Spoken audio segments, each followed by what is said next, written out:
નમસ્કાર મિત્રો, હું સુરેશભાઈ આપને બતાવી રહ્યો છું શ્રી બિલેશ્વર મહાદેવ મંદિર। આ મંદિર એક એવું ઉર્જાવાળું મંદિર છે કે જ્યાં આગળ તમે આવો એટલે તમને ઉર્જા પ્રાપ્ત થાય છે।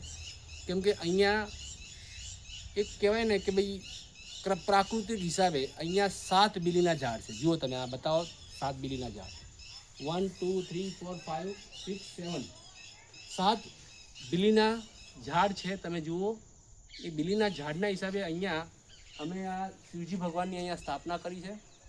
એ બિલેશ્વર મહાદેવ મંદિર નામ આપ્યું છે।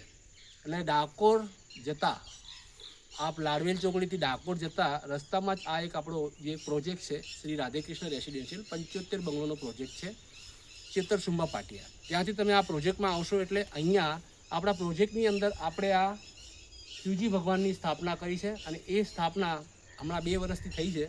અને અહીંયા ભાવિક ભક્તો આવતા હોય છે, એમની શ્રદ્ધાથી પૂજા કરતા હોય છે અને અહીંયા એક એમને ઉર્જા મળે છે। અને એ જે મનની અંદર કંઈક માનતા રાખતા હોય છે કે જે બી હોય છે, એટલે ભાવિક ભક્તોનો અહીંયા થોડોક આવવાનું વધવા માંડ્યું છે। એટલે લોકોને અહીંયા સારી શાંતિ મળી રહી છે। અહીંયા શિવજી ભગવાનનું શિવલિંગ અમે સ્થાપિત કર્યું છે। અમારી એ ઈચ્છા છે કે તમે આ મંદિરે આવો, દર્શન કરો અને પુણ્યનો લાભ લો। અને શિવજી ભગવાનનો તમને હું દર્શન કરાવું છું, आओ।